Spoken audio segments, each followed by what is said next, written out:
ये कहानी ऐसे दो भाइयों की जिन्होंने अपनी मेहनत से दुनिया को दो कदमों पर खड़ा किया। एक ने ख्वाब देखा तो दूसरे ने उसे सच कर दिखाया, लेकिन फिर ये कदम कब एक दूसरे के खिलाफ चलने लगे पता ही नहीं चला। तो कहानी शुरू होती है 1920 में जर्मनी के एक कस्बे हर्जोगन उराक से, जहां हमें ओडी डेसलर नाम के एक माहिर जूता साज को दिखाया जाता है। ओडी को ये हुनर अपने वालिद क्रिस्टिव डेसलर से विरासत में मिला था, जो इसी कस्बे के एक जूता साजी फैक्ट्री में मजदूरी किया करते थे। कस्बे के लोगों की नजर में ओडी बस एक ऐसा अजीब सा शख्स था जो घंटों एक ही कमरे में जूते सीता, इन्हें काटता जोड़ता और हर टांगे पर नया तजर्बा करता रहता। लेकिन ओडी की ये मेहनत एक ख्वाब की तकमील के लिए थी। वो चाहता था कि दुनिया के बेहतरीन खिलाड़ी उसके बनाए हुए जूते पहने। जूते को बनाने के बाद ओडी इन्हें खुद पहनकर दौड़ता ताकि जूते में रह जाने वाली कमी को दूर कर सके। दूसरी तरफ हमें ओडी के बड़े भाई रोडी डेसलर को दिखाया जाता है, जो ओडी से बिल्कुल मुख्तलिफ था। एक पुरएतमाद और खुश मिजाज आदमी था। वो कस्बे की एक फैक्ट्री में सेल्समैन की नौकरी करता था, जहाँ उसकी सेल्स करने की सलाहियत और बात करने का अंदाज लाजवाब था। रोडी डेसलर वो वही शख्स था जिसे ओडी पर यकीन था कि एक दिन वो अपने ख्वाब को सच कर दिखाएगा और कामयाबी उसके कदम चूमेगी। असल में रोडी अपनी सेल्समैन वाली नौकरी से ज्यादा खुश नहीं था, इसीलिए वो एक बिजनेस ट्रिप के लिए न्यू लंदन जाने का फैसला करता है। और यही से रोडी की जिंदगी के सफर में एक नया मोड़ आता है। रेलवे स्टेशन पहुंचने के बाद रोडी जब टिकट काउंटर से टिकट लेकर वापस मुड़ता है तो उसकी नजर फ्रेडा नामी एक लड़की पर पड़ती है, जो अपने दोस्तों के साथ ट्रेन के इंतजार में खड़ी थी। रोडी को पहली नजर में ही फ्रेडा काफी पसंद आती है। फ्रेडा का पूरा एतमाद लहजा रोडी को बहुत मुतासिर करता है। वो शरारत से फ्रेडा से कहता है अब शायद ट्रेन का इंतजार बिल्कुल मुश्किल नहीं लगेगा। तभी स्टेशन पर रोडी के फैक्ट्री के कुछ मजदूर वहाँ आते हैं। उन्हें पता चलता है कि रोडी को फैक्ट्री से निकाल दिया गया है। रोडी उनसे कहता है कि यहाँ कोई मसला ना खड़ा करे, लेकिन वो रोडी के सामने उसके भाई ओडी का मजाक उड़ाने लगता है। एक मजदूर रोडी से कहता है तुम्हारा भाई पागल है जो ऐसे जूते बनाता है जिन्हें यहाँ कोई नहीं पहनता। रोडी से अपनी भाई की बेइज्जती बर्दाश्त नहीं होती। पास खड़ी फ्रेडा को कुछ समझ नहीं आता कि क्या हो रहा है। तो फिर रोडी उस मजदूर को मुक्का मारता है और ये देखकर पास खड़े मजदूर साथी फौरन रोडी को पकड़ लेते हैं। वो मजदूर रोडी पर मुक्कों की बारिश करने लगता है। रोडी खुद को संभाल नहीं पाता और जख्मी होकर गिर जाता है। रोडी बहुत शर्मिंदा था कि फ्रेडा के सामने ये सब कुछ हुआ। रात के अंधेरे में रोडी जब अपने जूतों को मजीद बेहतर बनाने की टेक्निक ढूंढ रहा था तो उसी वक्त रोडी जख्मी हालत में उसके पास आता है और रोडी से कहता है और कितना बेहतर बनाओगे इन जूतों को, तुम्हें अंदाजा कि हम किन हालात से गुजरे हैं, करके अखराजात उठाने मुश्किल हो गए हैं। रोडी जवाब में कहता है मैं तब तक इन जूतों को बेहतर बनाऊंगा जब तक ये दुनिया के बेहतरीन एथलीट के पहनने के काबिल नहीं हो जाते। ओडी के जुनून को देखकर रोडी एक फैसला करता है। वो ओडी से कहता है अब हमें मिलकर तुम्हारे हुनर को दुनिया के सामने मनवाना पड़ेगा। तुम बेहतरीन जूते बनाओगे और मैं इन्हें सेल करूंगा। बोलो मंजूर है? ओडी मान जाता है और इस तरह दोनों भाई एक दूसरे से अहद लेते हैं कि अब वो अपने ख्वाब को सच कर दिखाएंगे और इसके लिए वो एक फैक्ट्री बनाने का फैसला करते हैं। रोडी बड़ी चालाकी से इलेक्ट्रिक सप्लाई को बढ़वा लेता है ताकि वो अपनी फैक्ट्री को चला सके। अब अगला मसला था फैक्ट्री के लिए लोन का। इसके लिए रोडी ओडी से कहता है कि जल्दी से एक अच्छा सा सूट निकाल लो, हम बैंक से मीटिंग के लिए जाने वाले हैं ताकि लोन ले सके। दोनों भाई कारोबारी जज्बे के साथ बैंक में दाखिल होते हैं, जहाँ हम बैंक मैनेजर कार्ल को देखते हैं। वो लोन अप्रूवल डॉक्यूमेंट्स देखकर कहता है तुम अपनी फैक्ट्री में सिर्फ खिलाड़ियों के जूते बनाना चाहते हो? तुम्हें वाकई लगता है कि आजकल खिलाड़ियों के जूतों का जमाना है? इन जूतों की बहुत सी फैक्ट्रियां पहले ही बंद हो चुकी हैं और वैसे भी डॉक्यूमेंट्स देखकर मैं कह सकता हूँ कि तुम दोनों का पहले कोई कारोबारी रिकॉर्ड नहीं है। लेकिन रोडी मैनेजर को कायल करते हुए कहता है कि वो खिलाड़ियों का एक बेहतर मुस्तकबिल देख रहा है। फुटबॉल और बेसबॉल की मकबूलियत दिन ब दिन बढ़ रही है, इसीलिए जरूरत है कि खिलाड़ियों के लिए बेहतरीन जूते बनाए जाए। मैनेजर जूते की जाँच करते हुए कहता है तुम्हें वाकई लगता है ये हल्के से जूते बेहतरीन है? ये तो 3 मैचेस के बाद ही टूट जाएंगे। अभी ओडी फौरन मैनेजर से जूता लेकर कहता है कि ये हल्के से जूते खेलों की दुनिया में इनकलाब ला सकते हैं। बहुत से खिलाड़ी खेल के दौरान गेंद को महसूस करना चाहते हैं, जिसके जवाब में मैनेजर कहता है कि इनका चमड़ा काफी पतला और हल्का है, जिससे खिलाड़ी ना तो गेंद को ठीक से हिट कर सकेंगे और साथ ही बारिश के पानी में आसानी से फिसलने का खतरा भी बढ़ जाएगा। जवाब में ओडी बस इतना कहता है कि फिर तो हमें गेंद को ज्यादा मजबूत बनाना होगा। रोडी ये सुनकर हैरान रह जाता है और मैनेजर बस मुस्कुरा कर अपना फैसला समाता है। मीटिंग खत्म होती है और मैनेजर लोन देने से इनकार कर देता है। ओडी कुछ मायूस होता है, लेकिन रोडी उसे कहता है ज्यादा ना सोचो, वो सब ठीक कर लेगा। तभी रोडी की नजर फ्रेडा पे बढ़ती है, जो अपनी साइकिल ठीक कर रही होती है। रोडी ओडी से कहता है वो घर जाए, मैं बस अभी आता हूँ। और इस तरह वो फ्रेडा से अपनी दिल की बात कह देता है। जल्द ही फ्रेडा और रोडी शादी कर लेते हैं। रोडी शादी की तकरीब में टाउन के हर बादशाह शख्सियत को बुलाता है, जिसमें बैंक मैनेजर कार्ल भी शामिल था। असल में रोडी की इस तकरीब का असल मकसद अपने समाजी तल्लुकात को बढ़ाना था, ताकि वो आसानी से अपने कारोबार के लिए सरमायाकारी हासिल कर सके। तकरीब खत्म होते ही ओडी कार्ल और रोडी को लेकर फुटबॉल ग्राउंड में आता है, जहाँ कार्ल ओडी के बनाए हुए जूते पहनकर दोनों के साथ फुटबॉल खेलने लगता है। रात होने की वजह से घास पर नमी होती है, लेकिन कार्ल महसूस करता है नमी के बावजूद भी ओडी के बनाए जूतों से बगैर फिसले आसानी से बॉल को हिट किया जा सकता है। कार्ल ओडी की तारीफ करते हुए कहता है ये जूते तो वाकई कमाल के हैं। उसी रात ओडी को पता चलता है कि रोडी को उसकी फैक्ट्री से निकाल दिया गया और उसने ओडी से ये बात छुपाई थी। जब ओडी इस बारे में बात करता है तो रोडी कहता है मैंने छुपाया नहीं, बस सही मौके के इंतजार में था। वैसे भी अब हम साथ हैं, तो इन बातों को भूल जाओ। कर्ज न मिलने के बावजूद भी रोडी हिम्मत नहीं हारता। तैयार था और ओडी के बनाए जूतों को गाड़ी में रखकर बेचने निकल पड़ता है। ग्राउंड में खिलाड़ी जब ओडी के बनाए जूते पहनकर दौड़ते हैं तो लगता है जैसे हवा से बातें कर रहे हो। खिलाड़ियों को जूते काफी पसंद आते हैं। रोडी सब खिलाड़ियों को जमा करके कहता है कि ये जूते सिर्फ हल्के होने के साथ साथ मजबूत भी हैं और बारिश में बिल्कुल भी नहीं फिसलते। रोडी की सेल्समैन की सलाहियत से सभी जोड़े बिक जाते हैं। 6 ही दिनों में 273 जोड़ी जूते बिक जाते हैं और इसी के साथ कस्बे में डेसलर फैमिली की शोहरत बढ़ने लगती है, जिससे कारोबार की सरमायाकारी में इजाफा होने लगता है। और इसी के चलते रोडी कस्बे में मजदूरों की भर्ती का ऐलान करता है और कारोबार को बढ़ाने के लिए कस्बे की एक वर्कशॉप को गैब रूटर डेसलर के नाम से मंसूब करता है और बड़े पैमाने पर जूता सादी का काम शुरू करवा देता है। और साथ ही साथ वर्कशॉप में मशीनों की तादाद को बढ़ा दिया जाता है ताकि कम वक्त में ज्यादा से ज्यादा जूते बनाए जा सके। इन्हीं मजदूरों के बीच ओडी अपने ख्वाब की तकमील के लिए पूरी मेहनत कर रहा था और उधर दफ्तर में सेल्स का सारा काम रोटी के जिम्मे था। एक दिन काम के दौरान रोडी ओडी से कहता है कि हमें जूतों में कुछ तब्दीलियों की जरूरत है, जिस पर ओडी कहता है कि वो ये काम देख रहा है। जिसे सुनते ही रोडी गुस्से में कहता है कि तुम समझते क्यों नहीं हो, हम सिर्फ खिलाड़ियों के लिए जूते नहीं बना रहे। प्रोफेक्शन हमारी पैदावार को कम कर रही है। कम पैदावार का मतलब कम कमाई। ओडी के पास इन बातों का कोई जवाब नहीं था। उसके नजदीक उसका ख्वाब इन बातों से बहुत बड़ा था। रोडी गुस्से में ओडी से कहता है कि तुम्हें अपने दिमाग से इस ख्वाब का भूत उतार कर कारोबार के बारे में भी सोचना होगा। और ये कहकर वहाँ से चला जाता है और यहीं से दोनों भाई इख्तलाफ की सीढ़ी पर अपना पहला कदम रखते हैं। तभी ओडी की जिंदगी में वो खूबसूरत लम्हा आता है जहाँ उसकी मुलाकात कैटी से होती है और जल्द ही दोनों शादी कर लेते हैं। शादी के बाद एक तकरीब में ओडी कैटी को एक खूबसूरत जूतों का जोड़ा तोहफे में देता है। जोड़ा देखकर कैटी को यकीन हो जाता है कि वाकई ओडी एक दिन अपने ख्वाब को जरूर पूरा करेगा और कैटी का यही यकीन ओडी के लिए आगे जाकर ताकत बन जाता। इन्हीं दिनों 1933 में जर्मनी के हालात बदलने लगे। सड़कों पर नारे गूंजने लगे कि हिटलर जल्द ही जर्मनी का चांसलर बनने वाला और इन्हीं हालात के चलते हर तरफ सियासत की बातें होने लगी। दूसरी तरफ डेसलर ब्रदर्स का कारोबार में भी इजाफा होने लगा, जिससे जूतों की ऑर्डर बढ़ने लगे। इसीलिए मजदूर ऑर्डर को पूरा करने के लिए दिन रात मेहनत करने लगे। लेकिन ओडी सबसे अलग, रात के अंधेरे में अपने ख्वाब को पूरा करने की कोशिश में लगा रहा और जल्द ही ओडी की मेहनत रंग लाई जब 1936 में पहली बार जर्मनी के शहर बर्लिन में ओलंपिक का आगाज हुआ और वही पहली बार एक अमेरिकी एथलीट जैसी ओस ने ओडी के बनाए जूते पहने और ओडी के इन्हीं जूतों से 4 गोल्ड मेडल जीते। और इसी तकरीब के दौरान दोनों भाइयों की मुलाकात जर्मन नेशनल एथलीट टीम के कोच जोसेफ फाइटर से हुई। जोसेफ ने जूतों की तारीफ करते हुए कहा कि वो खुद भी ओडी के बनाए जूते पहन चुका है और उम्मीद करता है कि आगे भी जर्मन टीम के खिलाड़ी डेसलर ब्रदर के बनाए जूते पहनेगी। दोनों भाइयों के लिए इससे बेहतर मौका कोई नहीं था। रोडी ने ओडी से कहा कि अब वक्त आ गया जब हमारे जूते इस कस्बे से बाहर की दुनिया में भी बिकेंगे, बस हमें अपनी मेहनत को और बढ़ाना होगा। तकरीब के दौरान ही कैटी फ्रेडा से कहती है कि वो ओडी के लिए बहुत खुश है, आखिर उसकी मेहनत रंग लाई। लेकिन ये सब आसान नहीं था। ओडी इसी मेहनत के बाइज घर पर ज्यादा वक्त नहीं दे पाया, जिस पर फ्रेडा उसे एक सलाह देते हुए कहती है क्यों ना तुम भी डेसलर वर्कशॉप को ज्वाइन कर लो, इस तरह तुम ओडी के साथ उसके काम में मदद कर पाओगे। साथ ही वो कैटी से कहती है कि इसके बारे में सोचना जरूर। कैटी को वाकई ये ख्याल अच्छा लगता है और इसीलिए अगले दिन कैटी सच में वर्कशॉप पहुंच जाती है। कैटी जैसे ही ऑफिस में आती है रोडी उसे वेलकम कहता है। रोडी को लगता है कि कैटी सिर्फ ओडी से मिलने आई है, लेकिन कैटी उसे बताती है कि मैं आज से वर्कशॉप ज्वाइन कर रही हूँ और अब यही काम करूंगी। रोडी ये सुनकर हैरान होता है, ये फैसला कब हुआ? कैटी कहती है मैं पहले ही ओडी से इस बारे में बात कर चुकी हूँ। तभी ओडी रूम में आता है और कैटी को देखकर बहुत खुश होता है, लेकिन रोडी को ये सब पसंद नहीं आता। ओडी रोडी से कहता है ये मेरा फैसला कि कैटी अब मेरे साथ इस वर्कशॉप में काम करेगी। जिस पर ओडी से कहता है हमें अभी एक जरूरी मीटिंग के लिए बैंक जाना लोन के लिए। जिसके जवाब में ओडी कहता है मुझे अभी वर्कशॉप में एक जरूरी काम है, इसके लिए मेरा जाना आज मुश्किल है। रोडी हैरानी से ओडी से कहता है तुम जानते हो कि यह मीटिंग हमारे लिए कितनी जरूरी है? इसी वक्त कैटी मीटिंग में जाने का फैसला करती है और ओडी ना चाहने के बावजूद भी मान जाता है। जल्द ही दोनों मीटिंग के लिए निकलते हैं। मीटिंग कामयाब रहती है और लोन मंजूर हो जाता है। रोडी और कैटी खुशी से वापस जा रहे होते हैं कि तभी रास्ते में ओडी मिलता है और ये खबर सुनकर बहुत खुश होता है। तीनों मिलकर जब वर्कशॉप पहुंचते हैं तो फ्रेडा पहले से ही वहाँ होती है। रोडी उसे बताता है कि कैटी की वजह से हमारा लोन मंजूर हो गया। रोडी को कैटी के साथ देखकर फ्रेडा को अपनी गलती का एहसास होता है कि उसे कैटी को वर्कशॉप नहीं भेजना चाहिए था, इसीलिए वो वहाँ से चली जाती है। जल्द ही वर्कशॉप को डेसलर कंपनी में तब्दील कर दिया जाता है, जिसकी इफ्तिताई तकरीब में जर्मन कोच खिताब करते हुए कहता है आज जर्मनी को 2 ऐसे भाई मिले हैं जो सिर्फ जूते नहीं बना रहे बल्कि इन कदमों की बुनियाद रख रहे हैं जो दुनिया को आगे बढ़ाएंगे। उन दोनों की मेहनत सिर्फ खिलाड़ियों को नहीं बल्कि तारीख को बदल देगी। और ये कहकर वो रिबन काट देता है। आई डेसलर खानदान के दोनों भाई अपनी कामयाबी के साथ दुनिया के सामने खड़े थे। तकरीब के बाद दोनों भाई अपनी बीवियों के साथ जर्मन कोच को फैक्ट्री का दौरा करवाने ले जाते हैं। रोडी कहता है अब जबकि यहाँ मजदूर पूरी मेहनत के साथ अपने काम में मसरूफ है तो हम अपने ऑर्डर्स को बहुत जल्द मुकम्मल कर लेंगे। कोच रोडी से कहता है कि तुम्हें काम को और तेज करना होगा ताकि टीम की तरफ से दिया गया ऑर्डर वक्त पर पूरा हो सके। साथ ही कोच रोडी को मुबारकबाद देते हुए बताता है कि तुम्हारे बनाए हुए जूते वाकई एथलीट्स में बहुत मकबूल हो रहे हैं, तुम्हें वाकई खिलाड़ियों की जरूरत की पहचान है। ये वो लम्हा था जब रोडी और फ्रेडा को महसूस हुआ कि उनकी चमक मान पड़ रही है। फैक्ट्री विजिट खत्म होते ही दोनों भाई जैसे ही जर्मन कोच के साथ निकलते हैं कैटी भी इनके साथ जाने के लिए मुड़ती है। तभी अचानक फ्रेडा फ्रेडा उसे रोक कर कहती है कि तुम्हें अब फैक्ट्री के कामों को दोनों भाइयों पर छोड़ देना चाहिए, तुम तो खुद आसानी से इन कामों से अलग हो सकती हो। जिस पर कैटी कहती है अभी मुझे जाना होगा और वहाँ से चली जाती है। वक्त तेजी से गुजरने लगता है और डेसलर ब्रदर फैक्ट्री के पास ही एक बड़े और खूबसूरत घर में अपनी फैमिली के साथ शिफ्ट होते हैं। दोनों भाई घर के अलग अलग पोर्शन में रहते हैं। अभी एक दिन कैटी ओडी को ये खुशखबरी देती है कि जल्दी उनकी फैमिली बढ़ने वाली है, जिसे सुनकर ओडी बहुत खुश होता है और फौरन कैटी के साथ ये बात रोडी और उसकी फैमिली को बताने के लिए भागा। रोडी और फ्रेडा को जैसे ये बात पता चलती है तो वो बज़ाहिर खुश लगते हैं, लेकिन फ्रेडा के दिल में एक हसद की आग जल उठती है। आहिस्ता आहिस्ता करके माहौल में तनाव बढ़ने लगता है। एक दिन दफ्तर जाने से पहले फ्रेडा कैटी को रोककर दो टोक बात करती है। फ्रेडा गुस्से में कहती है तुम्हें क्या लगता है मैं तुम्हारी चालाकियों से बेखबर हूँ? ये सुनकर कैटी हैरत से जवाब देती है तुम किस बारे में बात कर रही हो? जिसके जवाब में फ्रेडा कहती है मैं सब जानती हूँ किस तरह तुम और रोडी को अपनी बातों में फंसाकर पूरी फैक्ट्री का कंट्रोल संभाल रहे हो। कैटी संजीदगी से जवाब देती है वाकई तुम्हें लगता है कि रोडी हमारी बातों में आकर फैक्ट्री के फैसले करता है? अगर तुम्हें ऐसा लगता है तो उसे खुद रोक लो, मैं तुम्हारे शक को दूर नहीं कर सकती। फ्रेडा ये बात दिल में बिठा लेती है और एक दिन मौका देखकर ओडी को भड़काते हुए कहती है तुम्हें नहीं लगता कि ओडी हर चीज में आगे है? जब भी कोई तारीफ करता है तो उसके बनाए हुए जूतों की करता है, तुम्हारी मेहनत किसी को नजर ही नहीं आती। अब तो कैटी भी सेल्स के मामला संभाल रही है, मुझे तो लगता है बहुत जल्द तुम ओडी के साए में दब कर रह जाओगे। ये मुमकिन है वो तुम्हें फैक्ट्री से ही निकाल दे। ओडी जवाब में कहता है मैं इतना बेवकूफ नहीं हूँ, तुम फजूल की बातों में दिमाग मत लगाओ, और ये कहकर वहाँ से चला जाता है। अगले दिन बिजनेस मीटिंग के बाद कैटी कहती है हमें जूतों की कीमतें बढ़ानी होंगी ताकि डिमांड के साथ साथ वैल्यू भी बढ़े। ये सुनकर रोडी कहता है ऐसा करने से हमारी सेल्स पर असर पड़ेगा, कीमतें बढ़ाने से उनकी कुव्वत खरीद कम हो जाएगी, मैं ऐसा कभी नहीं होने दूंगा। और साथ ही कैटी को तंजी अंदाज में कहता है तुम भी क्योंकि एक जूता सास की बेटी हो इसीलिए ये फैसला ले रही हो। रोडी के ये अल्फाज रोडी के दिल में जाके लगते हैं। वो गुस्से से रोडी से कहता है मैं कभी बर्दाश्त नहीं करूंगा कि कोई मेरी बीवी की इंसल्ट करे, चाहे वो मेरा भाई ही क्यों ना हो। इस तरह दोनों भाइयों के दरमियान रंजिश बढ़ जाती है। उसी वक्त एक और मसला खड़ा हो जाता है। जल्दी जर्मनी में दोनों के मुकाबले होने वाले थे, उस पर रोडी इसरार करते हुए कहता है मेरे जूते बगैर किसी नस्ल या तफरीक के तमाम बेहतरीन खिलाड़ियों को दिए जाएं। लेकिन रोडी मुखालफत करते हुए कहता है ऐसा करने से नादी हुकूमत हमारे खिलाफ हो जाएगी। उस पर रोडी साफ अल्फाज में कहता है मेरा सियासत से कोई तल्लक नहीं, मेरे जूते बेहतरीन खिलाड़ियों के लिए बनाए गए हैं, ना कि किसी हुकूमत के हुक्म पर। जवाब में रोडी बस इतना कहता है ये तुम्हारा फैसला होगा और इसके अंजाम भी तुम्हें ही भुगतने होंगे। आखिरकार रोडी के जूतों से जैसियों दो दूसरे खिलाड़ी बेहतरीन परफॉर्मेंस देते हैं और अपने तमाम मैच जीत जाते हैं। ओडी ड्राइंग रूम में अपने बेटे के साथ बैठा होता है कि तभी रेडियो पर जैसियों और दूसरे खिलाड़ियों की जीत की खबर नशर होती है, जिसे ओडी बड़ी खामोशी से सुनता है। ओडी के लिए ये लम्हात इंतहाई फख्र और सुकून वाले थे क्योंकि आज उसके बनाए जूते बेहतरीन खिलाड़ियों के पाँव में थे, जिसका उसने हमेशा से ख्वाब देखा था। उसी वक्त वहाँ रोडी आता है और रोडी को एक टेलीग्राम लेटर देते हुए बताता है कि ये जर्मन नेशनल कौमी टीम की तरफ से आया। आखिर वही हुआ जिसका डर था, तुम अपनी जिद से बात नहीं आई। रोडी ओडी के बेटे को वहाँ से जाने का इशारा करता है। बेटे के वहाँ से जाते ही ओडी लेटर खोलता है जिसमें मुबारकबाद के साथ गुस्से का इजहार किया गया था। साथ ही रोडी ओडी को बताता है कि तुम्हारी जिद की वजह से आज जर्मन टीम हार गई है, क्योंकि उन्हें ऐसा लगता है कि डेसलर शूज की वजह से ही फार्म खिलाड़ियों ने जर्मन टीम को हराया और जर्मन कोच इस हार की जिम्मेदारी कबूल करने को बिल्कुल तैयार नहीं है। ओडी को शायद रोडी से इस बात की उम्मीद नहीं थी, इसीलिए वो चौंक कर कहता है तुम जानते क्या हो मैंने अपने इन हाथों से कितनी मेहनत की है। रोडी कहता है सिर्फ तुमने नहीं मैंने भी मेहनत की है, मैंने एक जगह बैठकर बस जूते नहीं बनाए, मैंने इस फैक्ट्री की तरक्की के लिए अपना खून पसीना एक किया। मेरी बरसों की मेहनत से ही आज फैक्ट्री की पैदावार 2 लाख जूतों तक पहुंची है और अब मैं तुम्हारे ख्वाब के पीछे हुकूमत के खिलाफ नहीं जा सकता। और आखिरी बार मैं अब इनसे आम खिलाड़ियों के लिए जूते बिल्कुल नहीं बनाऊंगा और ना ही तुम खुद फैक्ट्री के कोई फैसले लोगे। ओडी ये सब सुनकर बिल्कुल टूट जाता है। बज़ाहिर तो बात खत्म हो गई थी, लेकिन नजरियाती इख्तलाफ ने दोनों भाइयों के बीच की दरार को और भी गहरा कर दिया था। दिन गुजरने लगे और फिर दिन आया 1939 का, जब ओडी अपनी फैमिली के साथ था कि तभी रेडियो पर 5:45 पर ऐलान होता है कि जर्मनी ने पोलैंड पर हमला कर दिया, यानी दूसरी जंग अजीम शुरू हो चुकी थी। इसलिए मुल्क के हालात के साथ साथ फैक्ट्री पर भी जंग के असरात बढ़ने लगे थे। एक दिन नाजी हुकूमत की तरफ से फैक्ट्री को एक खत भेजा जाता है जिस पर ओडी से गुस्सा करते हुए कहता है कि नाजी हुकूमत इस फैक्ट्री की पैदावार पर पाबंदी लगाने वाली है, क्योंकि तुमने गैर जर्मन सियाह फार्म को अपने जूते दिए जिसने जर्मन जमीन पर जर्मन टीम को हराया। जल्दी दोनों भाइयों को जर्मन जनरल की तरफ से हेडक्वार्टर तलब किया जाता है। जब दोनों भाई जनरल से मिलने पहुंचते हैं तो जनरल साफ अल्फाज में बात करते हुए कहते अब से डेसलर फैक्ट्री में फौजी साजो सामान तैयार किया जाएगा, ना कि खेलों के जूते। या तो नाजी हुकूमत के साथ खड़े हो जाओ या फिर मुखालफत में। ओडी नरमी से जनरल को समझाते हुए बताता है कि हमारी फैक्ट्री की मशीनें खेलों के जूते बनाने के लिए बनाई गई है, ना आके जंगी साजो सामान के लिए, जिस पर जनरल डोडो अल्फाज में कहता है, अब तुम्हारी मर्जी नहीं, हमारा हुक्म चलेगा। अब से डेफलर ब्रदर की फैक्ट्री में बस जूते, गाड़ियां और हथियार ही बनेंगे। ओडी इस बात पर खामोश होकर रह जाता है। रोडी हालात को समझते हुए जनरल से जवाब में कहता है कि वो हुकूमत के साथ है। अब से डेफलर ब्रदर की फैक्ट्री नाजी हुकूमत के लिए काम करेगी, क्योंकि वो जानता था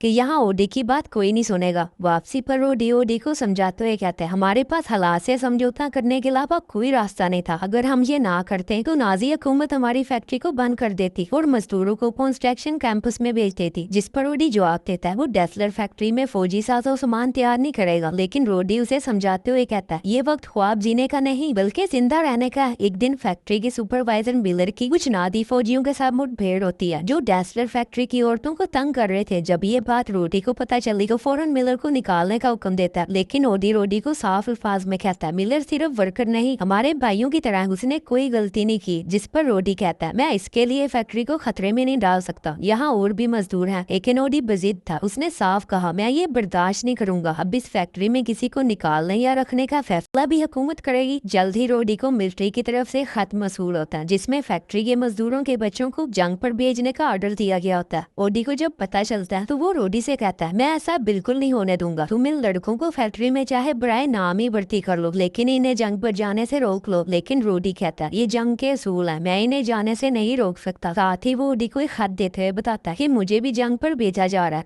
रोडी से कहता है, तुम तो यही चाहते थे, मैं कभी तुम्हारे लिए अहम था ही नहीं। मैं जानता हूँ तुमने ही हुकूमत के साथ मिलकर मुझे जंग पर भिजवाया, लेकिन याद रखना मेरे बगैर ये फैक्ट्री नहीं चलेगी। तुम मुझे बचा सकते थे, लेकिन तुमने ऐसा नहीं किया। जिसके जवाब में रोडी बस ये कहता है, ये बस तुम्हारे दिमाग का फतूर है। तुम्हें क्या लगता है कि सिर्फ तुम ही फैक्ट्री के लिए अहम हो, लेकिन तुम शायद भूल गए हो, मेरे बनाए जूतों की वजह से इस फैक्ट्री की बुनियाद रखी गई है। ये बात रोडी के दिल में गहरा जख्म कर जाती है। इस तरह दोनों भाइयों की दिल की खलिश और भी गहरी हो जाती है। कुछ ही दिनों के बाद रोडी को जंग के मुहाज पर भेज दिया जाता है। हालात बिल्कुल बदल गए थे। कैटी अब फैक्ट्री में रोडी के साथ मामला देखने लगी थी, क्योंकि फैक्ट्री अब पूरी तरह मिलिट्री के कंट्रोल में थी, जहाँ बस जंगी हथियार तैयार होने लगे थे। वक्त तेजी से गुजर रहा था। रात के वक्त रोडी जब दूर से फैक्ट्री के हालात को देखता है तो उसे फैक्ट्री के धुएं में अपने ख्वाब चलते नजर आते हैं। वो रोडी के जाने के साथ साथ फैक्ट्री के हालात से भी बहुत दुखी था। फिर साल आता है अप्रैल 1945 का। जर्मनी की हार के साथ ही दूसरी जंग अजीम भी खत्म हो जाती है और रोडी जंग से वापस आता है, एक थके हुए और कमजोर इंसान की सूरत में। फैमिली से मुलाकात पर रोडी काफी दुखी होता है, क्योंकि इतने अरसे में बहुत कुछ बदल चुका था। जंग खत्म होते ही अमरीकी फौज पूरे शहर पर काबिज होकर फौजी तंसीबात तबाह करने लगती है। इसी के चलते फौजी बटालियन डेसलर फैक्ट्री को भी तबाह करने जाती है, क्योंकि उनकी मालूमात के मुताबिक ये फैक्ट्री जंग में फौजी तंसीबात की तैयारी के लिए इस्तेमाल हुई थी। डेसलर फैमिली के लिए ये लम्हा कितना दर्दनाक था ये वही जानते थे। अभी ओडी फौरन आगे बढ़कर बटालियन ऑफिसर से कहता है, ये सिर्फ खिलाड़ियों की जूतों की फैक्ट्री है, चाहे तो अंदर जाकर देख लें। और इस तरह फौजी जब फैक्ट्री में जाते हैं तो ओडी उन्हें वहाँ पड़े जूते दिखाता है। लेकिन जैसे ही ऑफिसर की नजर पास पड़े एक रॉकेट बैरियर पर पड़ती है, वो ओडी से कहता है, तुम हमें बेवकूफ नहीं बना सकते। उसी वक्त कैटी वहाँ आकर ऑफिसर को ओडी का एक फोटो एल्बम दिखाती है, जिसमें उन खिलाड़ियों की तस्वीरें थी जिन्होंने ओडी के बनाए जूते पहनकर मेडल्स जीते थे। इन्हीं खिलाड़ियों में जैसी उन सबसे नुमाया था, जो एक अमरीकी नसाद था। साथ ही कैटी उन्हें बताते हुए कहती है कि इस फैक्ट्री में जंग से पहले सिर्फ खिलाड़ियों के जूते बनाए जाते थे। ओडी ये सब देखकर जरा घबरा जाता है। साथ ही ओडी ऑफिसर को उम्मीद भरी नजरों से देखता है, जिस पर ऑफिसर फैक्ट्री तबाह न करने का फैसला करता है। और फिलहाल फैक्ट्री बंद करने के बाद डेफलर फैमिली को इनके घर से बेदखल करके एक छोटे घर में शिफ्ट कर दिया जाता है। रात के खाने पर जब दोनों फैमिलीज डिनर कर रही होती है तो ओडी से गिला करते हुए कहता है, तुम तो यहाँ सबको देख रहे थे, फैक्ट्री को, फैमिली को, मिलर और दूसरे मजदूरों को, लेकिन तुम्हें एक बार भी मेरी याद नहीं आई, एक खत ना लिख सके मुझे। जवाब में ओडी कहता है, मैंने तुम्हें कोई नुकसान नहीं पहुंचाया। रोडी कहता है, मेरे जाने के बाद तुम्हारा रास्ता साफ था, तुम्हें बस अपनी और फैक्ट्री की शोहरत अजीज थी, तुम्हें जरा भी अंदाजा था कि मैं जंग पर किन हालात से गुजरा हूं। बाद में ओडी कहता है, मुझे उस वक्त जो मुनासिब लगा मैंने किया, मैं तुम्हारी गलत फहमियां दूर नहीं कर सकता, अगर मैं ऐसा करता तो सब कुछ तबाह हो जाता। जिस पर रोडी कहता है, बचा तो अब भी कुछ नहीं, बरसों पुरानी दिल की रंजिश आज खुलकर सामने आ गई थी। दोनों भाइयों की बहस ने माहौल को तनाव से भर दिया था। सब खामोश थे कि तभी वहाँ अमरीकी फौजी आते हैं और मिलिट्री आर्डर पर रोडी को अपने साथ गद्दारी के इल्जाम में गिरफ्तार करके ले जाते हैं। इन्वेस्टिगेशन ऑफिसर रोडी पर लगे इल्जामात रोडी को बताते हुए कहता है कि तुम पर नाजी पार्टी के साथ देने और जंग के दौरान फैक्ट्री के मजदूरों को नाजी पार्टी की हमायत में खड़ा करने का इल्जाम लगा, जिसके लिए तुम्हें गिरफ्तार किया जाता है। रोडी को ये सुनकर यकीन नहीं नहीं आता। उसे लगता है ये काम किसी करीबी का है। वो ऑफिसर को अपनी सफाई देते हुए कहता है ये सरासर गलत इल्जाम है जो मुझ पर लगाया गया। मैंने तो जंग के दिनों में फैक्ट्री में आए जंगी कैदियों को तहफ़्फ़ुज़ दिया था। मेरी फैक्ट्री के जूते गैर मुल्की खिलाड़ियों को दिए गए। इन सब का जिम्मेदार मेरा भाई ओडी है, जिसने मेरे जंग पर जाने के बाद फैक्ट्री को जंगी पैदावार के लिए इस्तेमाल किया। जंगी कैद में आए मजदूरों पर सख्तियां की और धोखे से मुझे जंग पर भिजवा कर खुद फैक्ट्री पर काबिज हो गया। उधर दूसरी तरफ अमेरिकी फौज को खिलाड़ियों के लिए जूतों की जरूरत थी, इसलिए उन्होंने डेसलर फैक्ट्री को ये काम दिया। ओडी के लिए फिर से उम्मीद की किरण जाग उठी। उसने कैटी के साथ मिलकर दोबारा काम शुरू किया, लेकिन जैसे ही हालात कुछ बेहतर होने लगे एक दिन ओडी को भी इन्वेस्टिगेशन के लिए बुला लिया गया। इन्वेस्टिगेशन ऑफिसर ने ओडी से कहा कि मैं आपको मजीद फैक्ट्री चलाने की इजाजत नहीं दे सकता, जिस पर ओडी ने जवाब दिया हम तो आपके लिए ही खिलाड़ियों के जूते बना रहे थे। लेकिन ऑफिसर ने कहा कि जब तक आप पर लगे इल्जाम गलत साबित नहीं हो जाते आपको अपना काम रोकना होगा। ऑफिसर बताता है कि आपने जंग के दौरान कैदियों की हिफाजत की, लेकिन ये फैसला आपका नहीं आपके भाई का था, क्योंकि उस वक्त वही फैक्ट्री का इंचार्ज था। लेकिन आपने जंगी कैद में आए मजदूरों को काम पर लगाया, जो कि बैनुल अक़वामी कानून के खिलाफ है। ओडी ने अपने दलाइल देते हुए कहा हमारे मजदूरों को जंग पर भेज दिया गया, फिर भी हमारी फैक्ट्री में आए कैदियों के साथ हमारा सलूक बहुत अच्छा था, आप चाहे तो तहकीक कर ले। लेकिन ऑफिसर ने कहा कि आपके भाई ने आप पर इल्जाम लगाया कि उसके जाने के बाद आपने डेसलर फैक्ट्री को नाजी आर्मी की पैदावार के लिए इस्तेमाल किया और जंगी कैदियों पर सख्तियां की। अब हम आप दोनों भाइयों के दलाइल और इल्जामात की तहकीक करके ही फैसला करेंगे कि आगे क्या करना है। इन्हीं हालात के चलते दोनों भाइयों को एक साथ इन्वेस्टिगेशन ऑफिसर के सामने बुलाया जाता है,